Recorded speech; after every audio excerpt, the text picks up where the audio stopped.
Hi guys, எல்லாருக்கும் வணக்கம்.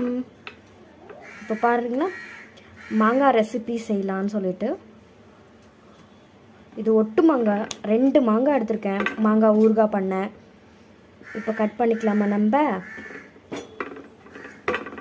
Cut பண்ணால் தான் எல்லா வேலையும் கரெக்டாகும். உங்களுக்கு எந்த அளவுக்கு சின்னதாக வேணுமோ அந்த அளவுக்கு சின்னதாக கட் பண்ணிக்கலாம். இல்லை எந்த அளவுக்கு உங்களுக்கு பெருசாக வேணும்னா பெருசாக கட் பண்ணிக்கலாம்.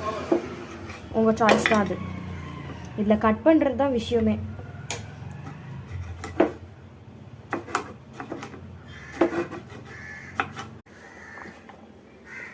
நல்லா பொடிசாக இந்த மாதிரி கட் பண்ணியாச்சு. வேணும்னா இன்னும் கூட பொடிசாக நீங்கள் கட் பண்ணி போட்டுக்கலாம். இதில் மெயினான இன்க்ரீடியண்ட்டு இதெல்லாம் தான். நான் போடும்போது ஒன்று ஒன்றா உங்ககிட்ட சொல்கிறேன். முதல் மெயின் இன்க்ரீடியன்ஸ் வந்து உப்பு. 1 2 3 3 போட்டுக்கலாம். இதை நல்லா போட்டு கிண்டிக்கோங்க.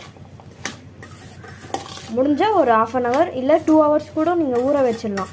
ஊற வச்சா உங்களுக்கு இன்னும் நல்லா ஊறிடும் உப்பில். நான் உங்களுக்கு காட்டுறதுக்கோசரம் இப்போ எல்லாம் கிண்டி காட்டுறேன். அதுக்கப்புறம் பெருங்காயம். மெயின் இந்த பெருங்காயம் தான். 1 2 3. இதுக்கப்புறம் ஒரு நிமிஷம். இதுக்கப்புறம் நம்ம அடுப்பை பற்ற வச்சுக்கிட்டு வெந்தயம் வதக்கணும்.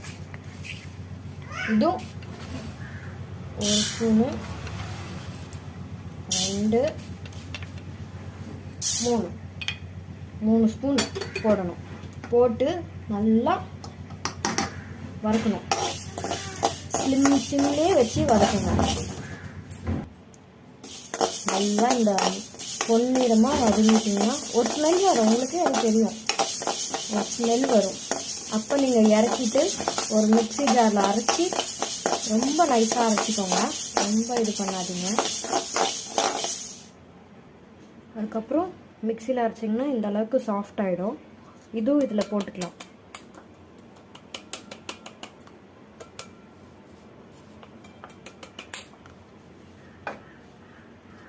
இது இப்படியே இருக்கட்டும், மிக்ஸ் பண்ண வேணாம். அதுக்கப்புறம்